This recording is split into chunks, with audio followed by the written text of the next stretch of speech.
So in this video I'm going to show you how I like to applique blocks that I've made using paper piecings, where you've pieced it over the paper and then I hand applique it onto a background fabric. And there are lots of different ways that you can do applique, so I'm just going to show you the way that I like to do it and what works for me, but have a play and see what works best for you too. Okay, so the way that I hand applique my paper piecing is I kind of do it like turned edge applique. So this would be your paper piecing, and you can see it's already got it's still got all the templates in. I've thread basted. So what I would do is I would give this an iron, then I'd remove the threads, remove the paper pieces, and then I'd give it another iron. And that makes these edges, these folds, really super crisp, and that's where you get the turned edge. So rather than needle turn applique, where you use the needle to turn the edge under, we're using our paper pieces to create the turned edge, and then we can applique it on.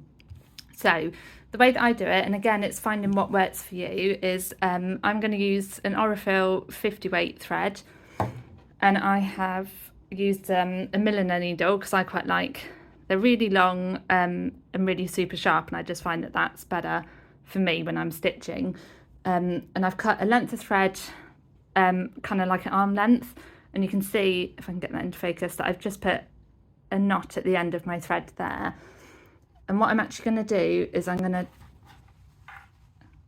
pinned, so once you've given your paper pieced block a press, remove the paper pieces and the basting stitches if you used it, given it another press, I've then used these applique pins to hold it on, and these are quite nice because they're shorter, so you kind of hopefully won't get pierced a lot whilst you're doing the stitching. So I tend to lift the edge up, and I'm just going to take a stitch through the background fabric, and my knot will stop it coming through, and I'm just going to do another small stitch, and I mean that's like 1/4 of an inch, so it's not going to go anywhere, and then that can just fold over, and that's going to do it. You can see I'm not doing this in a hoop, and that's because I quite like to feel it as I'm stitching it. Okay, so the way that I do the applique as a turned edge applique with paper piecing is I go through this very edge of the fold here, and I'm just literally going through the tips of the fabric, and I'm going parallel, and I'm going to pull it out, and I'm probably doing it about 1/8 of an inch, and then I'm going to do the same on the background fabric. So I'm going to go in exactly where this edge meets the background fabric. I'm going to go in and move my needle along about 1/8 of an inch, like that, and give it a gentle pull, and then I'm going to go through again. So I'm going through that very edge of the fold and putting it along, and I'm just going to gradually keep working my way along, doing these small stitches, going through the fold of your paper pieced block, and then going through the background fabric. So I'm not sure, this is almost like a ladder stitch that I'm doing to hold it all into place. So I'll just show you what I do when I get up to the corner. So you can see that I've stitched all the way along here, and again some of the stitches are showing, that's fine, but if you pull thread then it should pull it tighter and the stitches sort of just disappear. And again, once it's quilted and part of a bigger quilt or project, it won't really notice either. So when you get up to the corner, I'm going to go through right to the very edge and then come out at the end of the piece and pull the thread through. And I'm then just going to do a teeny tiny stitch now at the corner, just to go through. You can see that is really, really small, and that just holds it into place in that corner. And then I turn it, and this is why I quite like holding it by hand, because then I can sort of feel how it's going. And then now I've come up from this side, I'm going to go back through that corner there and take it through.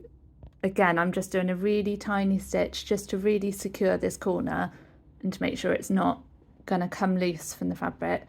And then I'm doing another teeny tiny stitch, and then I would just continue to work my way along. And if you've got some fabric sort of sticking through here, you can either let the background fabric fall away and just fold it back So you can see I've just folded it back there, a teeny tiny fold so it's not going to get in the way as I'm sewing, and then you can sort of hold it in place as you sew. So then once this edge is sewn into place, that fabric fold won't get the chance to come back through. So now we've secured it here on this corner, I'm just going to continue working my way along here. So I'm going through parallel to the background fabric and then take a stitch parallel to the folded edge. So I'm going through that folded edge, I'm going in and travelling along just in that fold, kind of right on the very edge of that fold.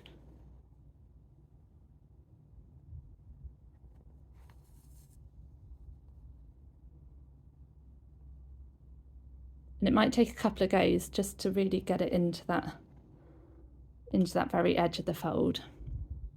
That's why having a really sharp needle can help, just to make sure that you're definitely travelling along that fold and you're not kind of going through the wrong bit.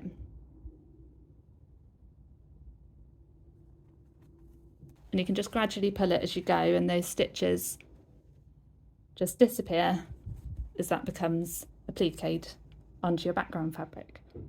And if you need to change thread at any point, the way that I do it is I would obviously go along in that fold still, as if you're continuing to applique, and then I would just take a straight stitch down into the backing fabric. So I'm not going through the paper pieced bit, I'm going straight through, flip it over, and you could either run it through the backing fabric a couple of times here, making sure you don't go through the paper piece, or you could just tie it in a knot at the back and that'll stop it coming through, and then you can just start in exactly the same way.